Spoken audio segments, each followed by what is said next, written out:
বেতির সালাত 1, 3, 5, 7, 9 পর্যন্ত কোনটা আদায় করা ভালো হবে?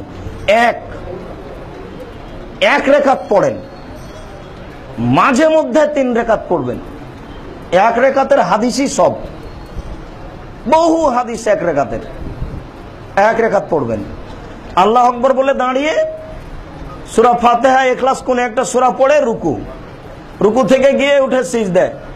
মনে করলে কোন দিন দোয়ায়ে কুনুত পড়বেন। বিতির পড়লেই দোয়ায়ে কুনুত পড়তে হয় এই হিসাব ঠিক নয়। কেউ যদি কোনোদিন দোয়ায়ে কুনুত পড়তে চাহে তাহলে বিতির সালাতে পড়বে। কেউ যদি কোনোদিন, রাসূল সাল্লাল্লাহু আলাইহি সাল্লাম দোয়ায়ে কুনুত পড়তেন না রমজান ছাড়া, তবুও রমজানের শেষ দশকে। কেউ যদি কোনোদিন দোয়ায়ে কুনুত পড়তে চায় তাহলে কোথায় পড়বে? বিতির সালাতে পড়বে। রুকুর আগে পড়লে হাত বাঁধাই থাকবে, আর রুকুর পরে পড়লে হাত উঠাবে, পড়া শেষ হলে হাতটা ছেড়ে দিবে। তবে 3 রাকাত বিতির পড়লে পদ্ধতি আছে।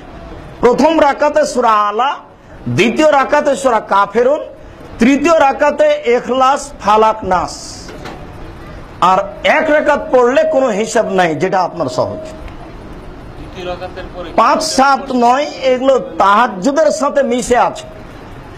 এক টানা 8 রাকাত তাহাজ্জুদ, 1 রাকাত বিতর, ওগুলোর সাথে হিসাবে টানা যাবে না, ওটা তাহাজ্জুদের সাথে জমা হয়ে আছে।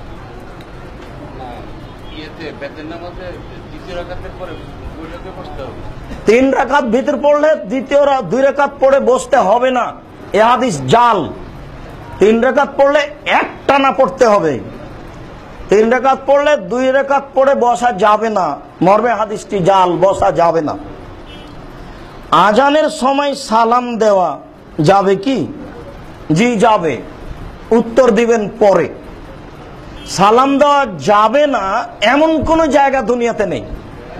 পেশাব করছে সালাম দেন, পায়খানা করছে সালাম দেন, সালাত আদায় করছে সালাম দেন, আজান দিচ্ছে সালাম দেন, কোরআন তেলাওয়াত করছে সালাম দেন, খাচ্ছে সালাম দেন। সালাম দেওয়া যাবে না এমন কোন জায়গা পৃথিবীতে নেই। যা করছে সালাম দেন, বিড়ি খাক আর মদ খাক। উত্তর দেওয়ার সময় একটু ভিন্ন আছে। সলাতের অবস্থায় কে যদি সালাম দেয় তাহলে আঙ্গুল উঠাবেন, এটাই হয়ে গেল ওয়ালাইকুম আসসালাম।